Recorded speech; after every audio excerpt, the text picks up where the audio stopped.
of the things that most people love to talk about is different generations. Generation Alpha, the coolest generation ever. Generation Alpha are being shaped in different times to generations past. They are more digital, global, mobile, and social and visual than any generation before them. There's no doubt that Generation Alpha will come up against their challenges, their own storm clouds, and uncertainty. We've touched on some of those challenges, others we haven't had the insights to forecast, but one thing is certain to us: their future is bright, and like every other generation, they will find the tools they need to thrive in it.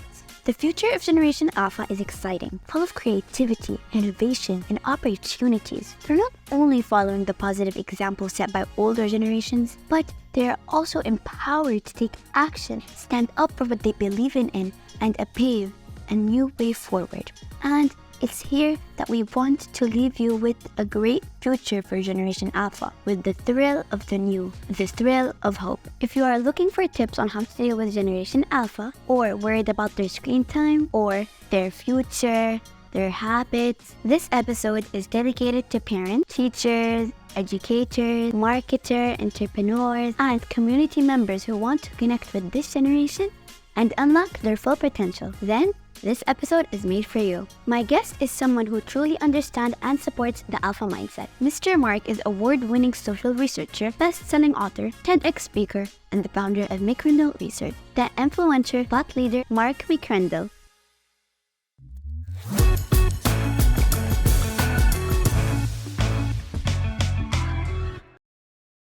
Welcome to Rateel Alpha Talk. I'm so excited to interview influential thought leader Mark McCrindle. Mr. Mark is award-winning social researcher, best-selling author, TEDx speaker, and the founder of McCrindle Research. Welcome, Mr. Mark. Mr. Mark, someone who truly understands and supports the Alpha mindset. Let me introduce myself. Thank you. My name is Rateel. I'm a 12-year-old, a proud Generation Alpha member from Saudi Arabia. I started my podcast because I believe that life is boring when we stay within our limits of what we already know. There is an endless sea of topics to explore, so there is always something interesting to discover. I love to improve myself and my skills each time I meet someone, and my goal is to share this with everyone through my podcast. We are eager and thrilled to get to know you better. First, tell us the story behind the name of Alpha Generation. Thanks, Rateel, and well done on this podcast and on what you do. You're a great example of Generation Alpha and the entrepreneurial nature, the global nature of your generation, and my delight to be chatting with you. In terms of the name, the label, well, it goes back a decade and a half. I was writing a book on the generation that went before, Generation Z, or Generation Z, as we say here in Australia, and Generation Y. And I realized, well, we've worked our way through the alphabet with X and Y and Z. There's a new generation coming from the year 2010. There's no label for them. What should we call them? And we're researchers, so we ran a survey. We said, what do you think should be the generation to come next? A lot of people said, well, got through the alphabet, it must be Generation A. That was one of the most common responses, but I knew that wouldn't work because we're not going back to the start. It's not history repeating itself. It's a whole new generation in a whole new era, an entirely different time. And so we need a new naming category. And that's why I opted to go for the Greek alphabet. So Generation Alpha, the label, was coined and born because of that. And that's your generation, born since 2010 all the way through to 2024. That's an interesting story, actually. Okay, let me tell you how you appeared to me. As one of Generation Alpha, I've done some of research and I've learned so many interesting things that I think everyone in the older generation should know. That's why I'm starting this podcast to explore the world of Generation Alpha with others, and I decided to name my podcast Rateel Alpha Talk. You have published a book titled Generation Alpha. My mom and I are excited to read the book once it arrives. As an expert on the newest generation, what are the most characteristics, features of Generation Alpha? Well, I think it's a very bright future for your generation. And there's a number of factors that lead me to say that. It's the largest generation in history. We've got record birth numbers right around the world. So just that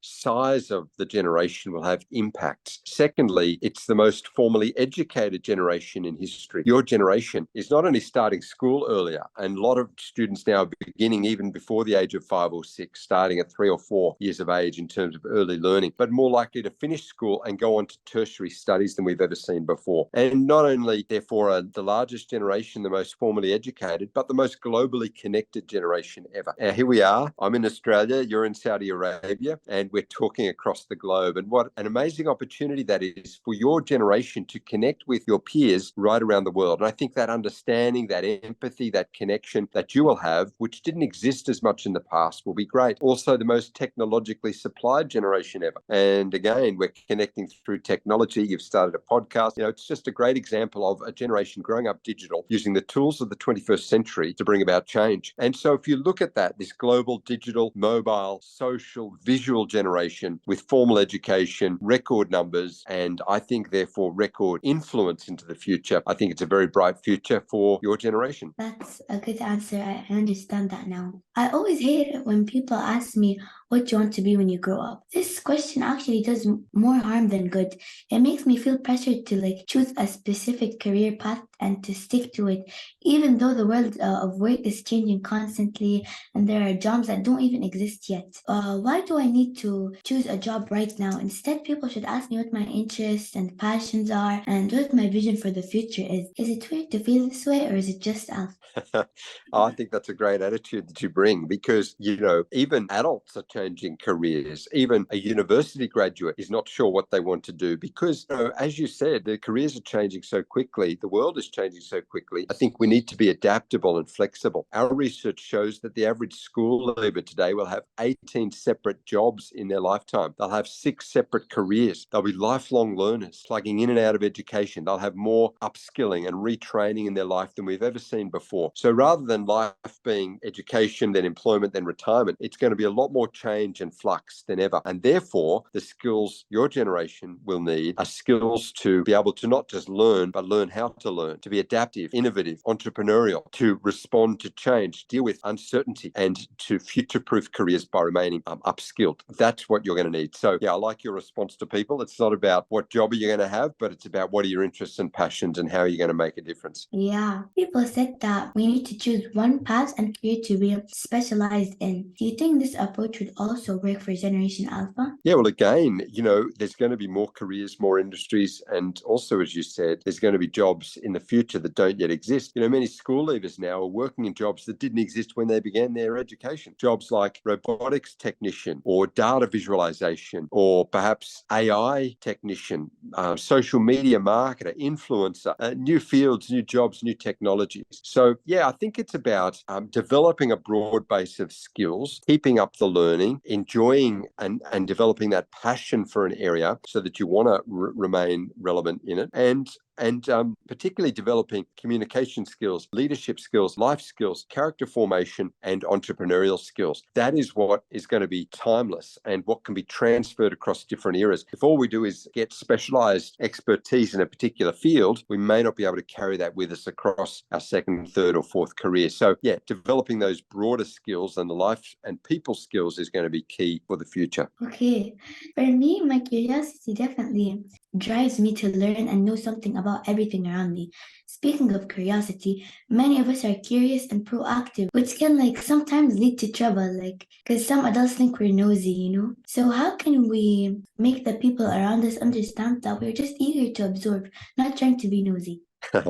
Well, I think that skill, that characteristic of curiosity is an important one and one that you never want to lose. I think it's a great thing to ask questions. In fact, leaders are people who don't give answers, but they ask questions. And the quality of our questions will determine the quality of our direction.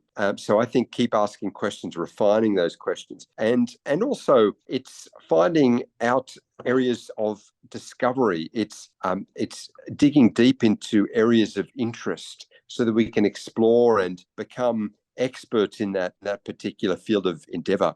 It's gaining interest and knowledge in a field rather than just giving answers. I think that's that's key. So yeah, keep curious, keep investigating, keep asking questions, because that's where wisdom comes from. Parents often feel behind. The times in the tech era leading to conflict on both sides. How can parents and children work together to limit screen addiction and have a balanced relationship with technology? Great question. And I think that is important that we do manage our screen time. I mean, all of us and us adults need to set the example there. But if we get tempted to spend too much time on our screens, how much more young people where, they've only ever known the technology. And I think you used the right word there. There can be some screen addiction amongst young people. We can see a generation more dependent on screens than ever, because it's not just a tool of information or even entertainment. It's the social world. It's the shopping world. It's the world of their banking and the world of their study also. And so it can therefore be a world where perhaps we're too absorbed. What we need is to develop broader skills and interests. We need to be able to have an acuity or an ability to engage with the environment around us, with nature, not just with technology. We need to connect with people face to face, not just through the digital or through the social media. We need to hear from people that might have a different opinion to ourselves, not just those that are on our same chat room who we know from our friendship circles. And so I think all of that is going to encourage us to hopefully keep screen time in balance. And I'd encourage parents to be clear on what those constraints are.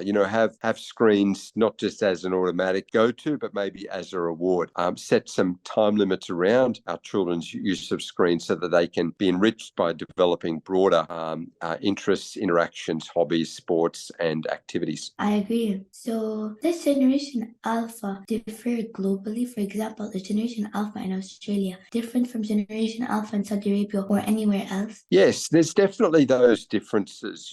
Yes, it's one generation, Generation Alpha, shaped in the same period of time in our history, sharing the same life stage. But there's 2 billion Generation Alphas on the planet of 8 billion people. And of course, not all of them are going to be the same. There's a lot of difference within the generation. And keep in mind, there's a lot of similarities across generations. So we're not who we are purely because of our generation. There's going to be gender differences, cultural differences because of upbringing, religion, priorities of values, and all of the richness that makes up the human family globally. So of course, there's going to be incredible diversity within Generation Alpha, but it's worth understanding generational cohorts of groups because it does have a few layers. A generation is a grouping that is sharing the same times of history. And so for Generation Alpha, you're a generation growing up in the 21st century with the technology and the global connection, and you've got that shared life stage. Also, the events, the experiences, the inventions, these things that are quite transformative when experienced in our formative years do lead to a generation having shared experience or a shared part of history, and that plays out as well. So age or life stage, conditions and experiences, events and what we live through, social markers, all of these shape a generation. So yes, there's diversity within Generation Alpha, but a lot of connection because of those factors. Okay. I saw one of your episodes of your podcast, The Future Report, and I really enjoyed watching it. You were questioning some of the alphas, and I thought I'd try questioning the same question to some alphas here in Saudi Arabia. I will share the video with you, then you can share with us your feedback. What do you think the world will be like when you are older? I'll have new jobs. How do you spend your weekends? Go to my friend's house. Why do kids spend so much time on screens? Entertaining. What do you do when you are feeling sad? Cry. What job in the future might not exist? Professional sleeper. If you could change one thing in the world, what would it be? Don't go to school. What's one thing do kids know better than adults? How to run faster.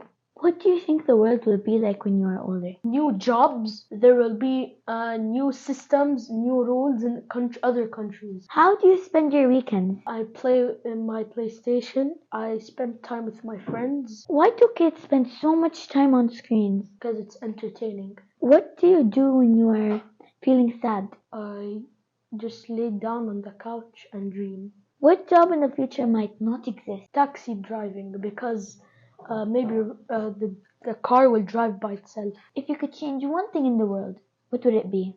Racism. What's one thing do kids know better than adults? Knowing about computers and playing video games. How do you spend your weekend? I go to my friend's house, I go to Sephora, I like to read. I like to stay on my phone. I like to organize my room. What is the most important rule? Not to care about what people think about you. Why do kids spend so much time on the screens? Because it's so entertaining and I want to know how it's like in the other parts of the world. What one thing do kids know better than adults? Kids know how to use electronics better than adults and a good taste in music. If you would change one thing in the world, what would it be? Hunger. What do you think the world will be like when you are older? I think the world will have more opportunities for jobs. It will have more income for people and it will just be a better world.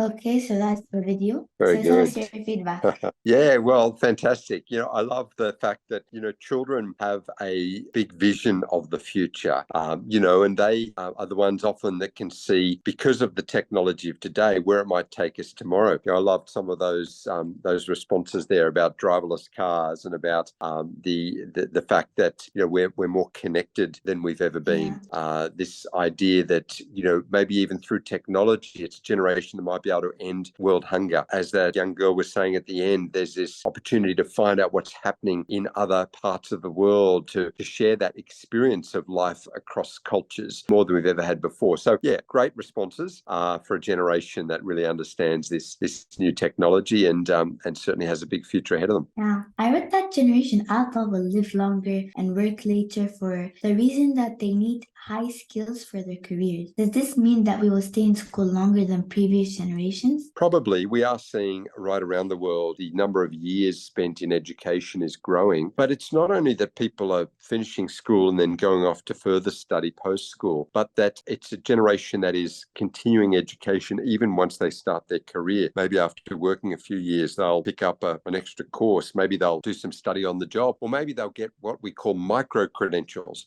just short little bursts of learning to remain relevant through their job. So yes, learning even after school will remain a factor for this generation and keep this generation relevant to, as you said, work a lot later in life than ever before. But some people drop out, they drop out of Well, college. Yes, that's right. There is that, and we can understand that. It's a generation that if you've spent longer at school and you started education a bit earlier than your parents, then maybe after 13 years of study, or if they go off to college, they then think, it's about time I started working or making a difference. I want to stop learning and get out of the classroom, get into the real world. And so there is a bit of a dropout rate. There's a high churn rate where young people will change courses in their college or university because maybe what they started isn't quite what they thought it would be. But the main thing, I think, is that young people do keep involved in education, enjoy the learning process so that they'll be more inclined to stay in education for upskilling down the track. As we're exposed to a wide range of cultures, perspectives from a young age, do you believe that teaching should be changed to accommodate the mindsets of Generation Alpha learners?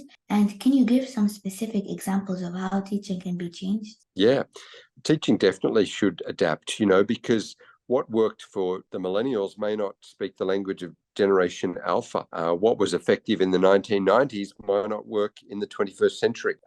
And teachers have often had a mantra, proverb that, hey, if the students don't learn the way I teach, then I'll teach the way they learn. And that just makes sense. So I think that we are going to have to be practical and adaptive to teach in ways that connect with Generation Alpha. I'm already seeing that in schools where they are using more technology, more visuals, more video, and even the interaction of global classrooms where people can learn or connect directly through platforms like this that we're engaged in to learn or interact with students right around the world. So there are just some ways. We're seeing also schools become more focused on holistic development, not purely numeracy and literacy, as important as that is, but also looking to develop the leadership skills, communication, life skills, the ability to make decisions, to understand finance, to prepare for a world of uncertainty, to make career decisions. All of these skills that they're learning in school now are important. So schools are adapting to the changing needs of this generation, and I think that's a great thing. Yeah, and also I've heard that some people, they want to like include AI in like the school system. And for example, like each student could have their own AI, for example, and they will teach them the way they understand. So there's not only one learning method. There are multiple learning methods that, for example, this student can understand this one, the other student can understand the other one. So some people or like some teachers want to include the AI in like the schooling methods, and they could ask the AIs, and they could like each student can ask why should we learn this, and they could give them examples how this will benefit us in our lives. Yeah, exactly. I think AI is a great area where we're seeing technology change and being used to connect with this generation. Yeah.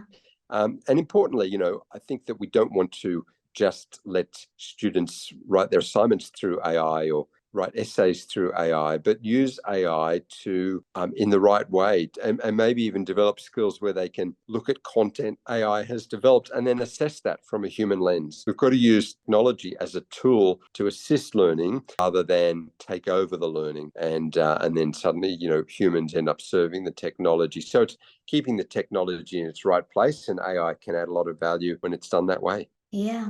What if we could collaborate with students from another country on projects and assignments? Well, I think that's a great thing that we see now is this global collaboration, is the ability to connect up right around the world. Young people are doing that on social media. They're doing that on TikTok. They're hearing from people, probably most of who they see on perhaps the Instagram Reels or the YouTube or TikTok videos are people not from their country. And so why can't they do the same when it comes to learning and education? And we're seeing far more of that. The global classroom, learning from each other across cultures and across countries, and that enriches the educational experience. I would like to try that out. If you have a project like that, please let me try. Can you give me some examples of homework assignments that would be appropriate for Generation Alpha? Sure. Well, because it's a generation that thinks in new ways and sees the opportunity of technology to solve problems, some schools will ask Generation Alpha questions like, hey, we've got environmental challenges, and they could put one forward and say, how would you use technology to solve this problem? Or take that issue you mentioned of screen addiction with young people, where too much time on screens is impairing their social skills and their relationships with their family. They're getting too dependent on technology. And the assignment could be, hey, Generation Alpha, how would you use technology to control technology? What's an example of using the technology that you have to better manage it so that it becomes beneficial to us, a net positive, rather than a detriment, as we currently see? So, there are examples there where those two assignments use the skills of Generation Alpha to understand their world and their technology, and to use that knowledge to bring about some practical outcomes that are relevant to them. How about create a blog about their favorite book or movie? Like as an Alpha Generation entrepreneur, I already started my podcast and I'm working on my own brand. Do you think that businesses should be worried and start to understand and engage with this generation? Yes, businesses really need to sit up and pay attention to Generation Alpha, not only because they're the largest generation in history, but they're increasingly economically powerful, not just through their own spend, but the influence of the parents' spending.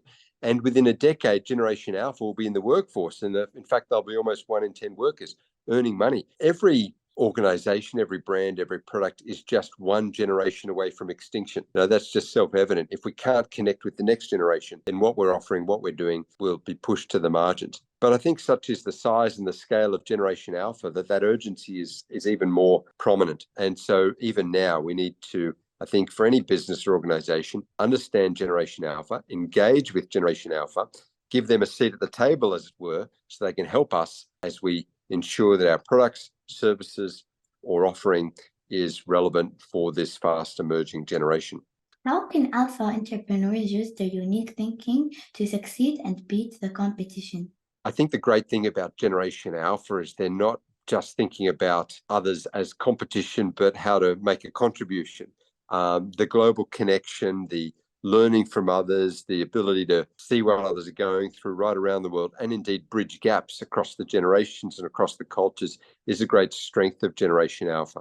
So what I see is that they won't just see the world as competition, but hopefully find ways of building more community, more connection, and making more of those contributions. So I think it's a generation with technology and a global outlook, well equipped to do that. What are the most important social issues facing our society today? Well, there are certainly big challenges in the world today, and I think it's going to take a new generation to think of those problems in new ways and maybe bring some new solutions to them. And that's everything from global poverty and resource issues through to better understanding across cultures and ending racism. We found in our research issues like mental well-being and mental health for young people are very prominent, through to ensuring that as our population grows, there's both resources and food for all, but also as our populations globally age, that we can look after the most vulnerable and the elderly. And so all of these challenges bring with them, economic element, technological element, and a social element. And I'm sure that this generation with technology in their hands and a new outlook can bring some pretty good solutions to these emerging problems. I'm going to name a gap in something, and I'd like you to give the Alpha generation advice on how to work on it. 1, handwriting. It's a challenge for a generation who used to typing everything and digital interaction, how they develop handwriting. And it seems like it's a skill for a bygone era. We know that teachers often report that the handwriting of children is not as neat or orderly as they would like, but it's a generation that's bringing great productivity to communication through technology. And while it's always important to be able to write, I think being able to use the technology is really going to help them in the future, particularly with AI and audio. We've got a generation now that speaks to technology and that even can get the technology to go from audio to text. And I think we're only going to see more improvements and growth in those areas of technology. Communication skills. Communication skills are essential. And, even in the future, the most valuable skills will be those human ones, will be communication ones. If we look at Generation Alpha, they're going to be connecting across more age groups and cultures and generational backgrounds and language barriers than ever. And so communication is going to be important. But often it's not just communication around words that matters, but understanding the heart, understanding the attitudes, bridging gaps from, if you like, an empathy connection, not just a logical connection. So I'm sure Generation Alpha will develop that. Problem-solving skills. Problem-solving skills are going to be so important because there's more complexity. The trends, the changes, the challenges are more multifactorial. There's lots of issues that come together that need a solution in. And so yeah, that's the great thing about education. It's learning to solve problems that might be around maths or that might be around science, but ultimately it's about learning to solve problems that can be applied more broadly in life. And so developing problem-solving skills is going to be key for Generation Alpha in the future. Climate change. Well, yeah, big challenges environmentally. And I think it's become a defining cause for young people. We found in our own research that more than 80% of the parents of Generation Alpha have had their own decisions and choices be influenced by their Generation Alpha children to be more environmentally friendly. So I think care for the environment and even helping the next generation think that way is one of the focuses of Gen Alpha. Mental health. A big one. Mental well-being is so important, and a lot of the research is now showing that with the greater pressure to do well in exams on young people, the influence of technology and screen addiction, sometimes feeling down by comparing their life with everyone else that they see on social media, can impair one's mental outlook. And I think that's where we need to keep screen time in moderation. We need to get out into nature, not just indoors. We need to develop those people skills face-to-face and spend time with friends. All of that is going to help, particularly young people, ensure they have good mental well-being. Financial literacy. Yeah, well, ensuring that that we maintain or understand the world of finance is important. Young people have access to money at a younger age through the digital means of technology. In fact, whether they're on a gaming site or wanting to get some songs or have some entertainment, there's a financial streaming cost to that. And so therefore learning to manage, prioritize and save is going to be important. So financial literacy, important for Generation Alpha.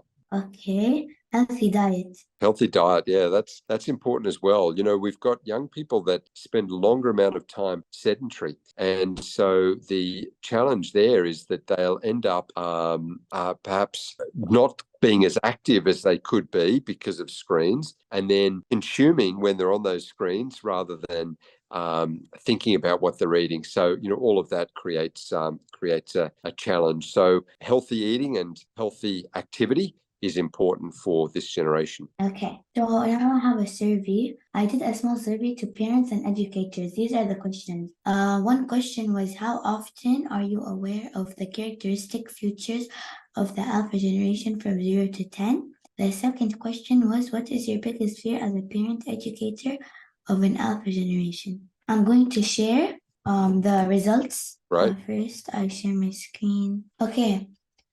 So these are the results. So I'll read it to you. Okay, now you could share your feedback. Yeah, well, I think the adults that you've surveyed there, it pretty much sums up what we found as well, that it's a lot of people aren't thinking too much about Generation Alpha because they aren't aware of them as a generation, or maybe they think, well, they're just young, so what do we need to worry about? But you know, it highlights that we do need to start thinking about this next generation. And as for what their big fears are, as you found with that research, access to inappropriate content online, the fact that in their digital world on the screens, they might be negatively influenced by what is there. So the need for online safety. You know, in the past, the dangers were outside the house and parents could control when their children went out and who they interacted with. But these days, all of that connection comes into the house through the digital platforms. So clearly parents are quite worried about that. Yeah. So this is the second question, the results. What is your biggest fear as a parent or educator of an alpha generation? So this is how many people exposed to many inappropriate content, online safety, fake news and misinformation, screen time, communication with others, gaming addiction, more freedom and can't control, or future career. Just highlights how adults are quite anxious about young people and the time they spend on screens, their safety, the content they access, the misinformation they might be exposed to, just overall the screen time that they're spending, and that might limit their ability to interact with others and develop social skills with others. So that pretty much just comes back to screens and the challenges that can be for young people today. Okay, now I'll stop sharing my screen. The third question.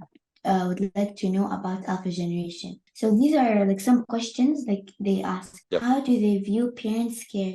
Yeah, well, Generation Alpha see their parents as important. We found in our research that still the number one influence on Generation Alpha is their parents when it comes to finding a career or making decisions. So the parents are still important, and the parents' input and care is still prominent. But what Generation Alphas do want is for their parents to recognize the world has changed, and maybe what they had when they were young is different to what it is today. And that's why some of our parenting styles may change a bit. Not that we ought not have boundaries or structure, but that maybe we recognize that, you know, technology is part of life, that this generation does want to be allowed the freedom to make some mistakes so they can learn from that. And we don't want to so tightly control our children that they can't learn from mistakes or from interacting with others, because that's a key part of growing up.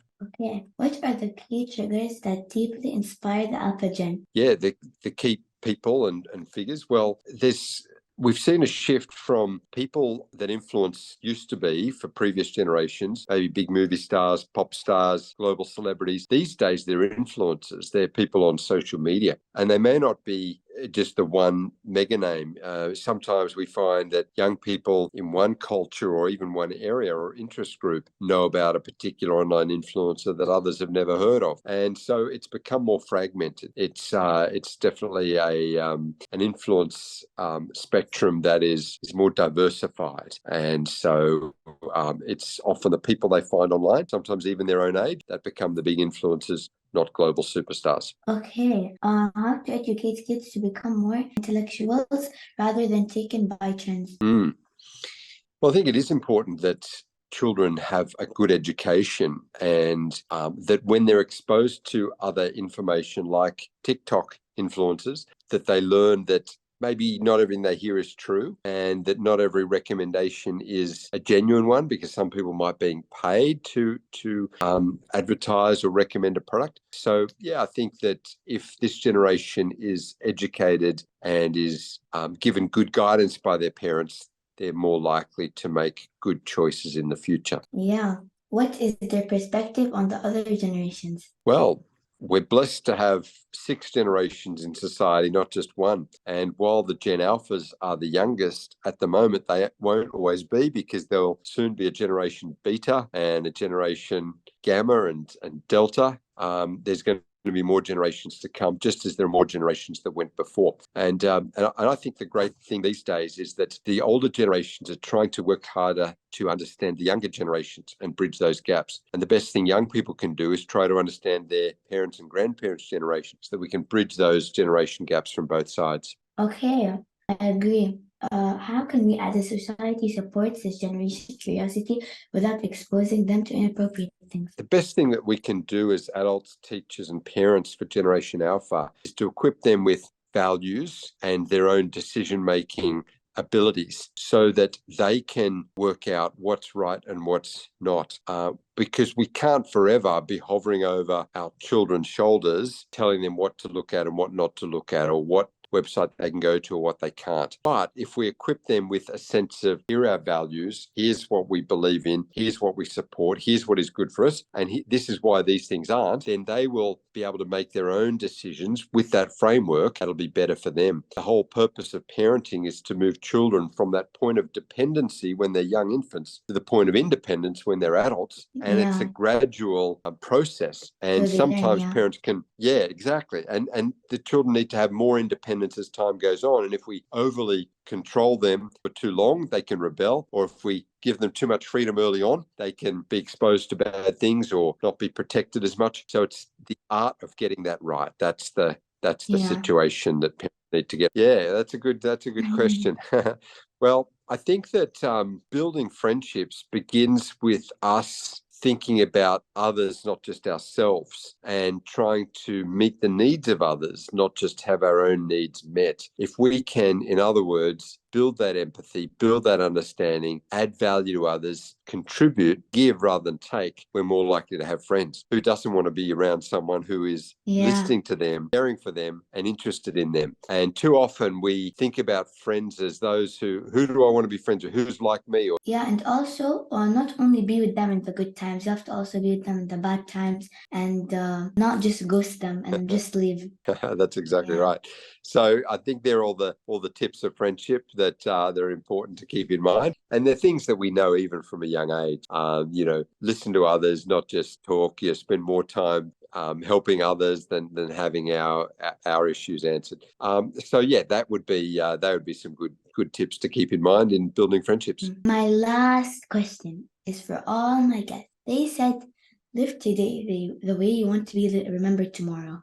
So what do you want to be remembered for? Well, hopefully someone who used research to find the truth, to use that truth to communicate wisdom so that the world can be better and people can flourish. And so I think there's a power in discovering stories, in unpacking information, and in communicating that with insight so that it empowers human flourishing. And the more we can do that, I think we can have an impact. We can make the world a better place. We can serve others, and we can communicate facts, not just opinion. I think one episode is not enough to cover all the interesting information about our generation.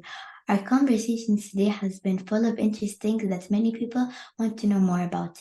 Thank you so much, Mr. Mark McCrindle. It's been an absolute pleasure to have you on the Teal Alpha Talk. I'm so grateful for your time and willingness to share your insights with us. Thank you, Rateel. It's been a delight to talk with you. Well done on your podcast and on your great outlook for the world and your interest in your own generation. It's fantastic, and it's been great to chat. Yeah. And before I leave, do you have any question to ask me before we leave? Well, how long have you been running this podcast now? So the idea started like maybe 3 months ago, and like the actual planning, like my first actual episode, it actually took like the first episode took a long time to like film because it was with like AI and it was like hard because there were some like issues. So far, I did 4 podcasts, 4 episodes, including you. So I have like 4 months worth of content, and the idea started is because I just want to learn because there's lots, as I said earlier, there's lots of things to learn about, and I'm just so curious and I'm interested. And obviously, in the future, I could have more professional equipment. Maybe one day we can meet in real life. One day I can go to Sydney, for example. So why not? Why not? You'd be very welcome over here. Oh, thanks, Rateel. It's been great to chat Welcome. with you. Thanks for having me on your podcast, and I wish you all the very best. Thank you so much. It was a good time. Bye. Thanks. Bye. Bye.